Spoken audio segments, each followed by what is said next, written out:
ભાવનગર જિલ્લાના મહુવા તાલુકાના ગ્રામ્ય વિસ્તારોમાં જોરદાર વરસાદ.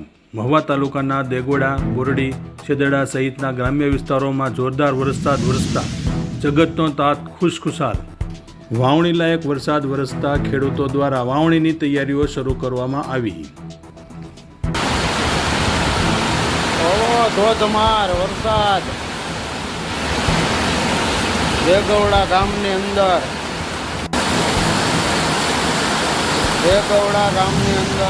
ધોધમાર વરસાદ આજે 18/6/2024 ફૂલ વરસાદ વાવણી લાયક ખેતરમાં ફૂલ પાણી. ધોધમાર વરસાદ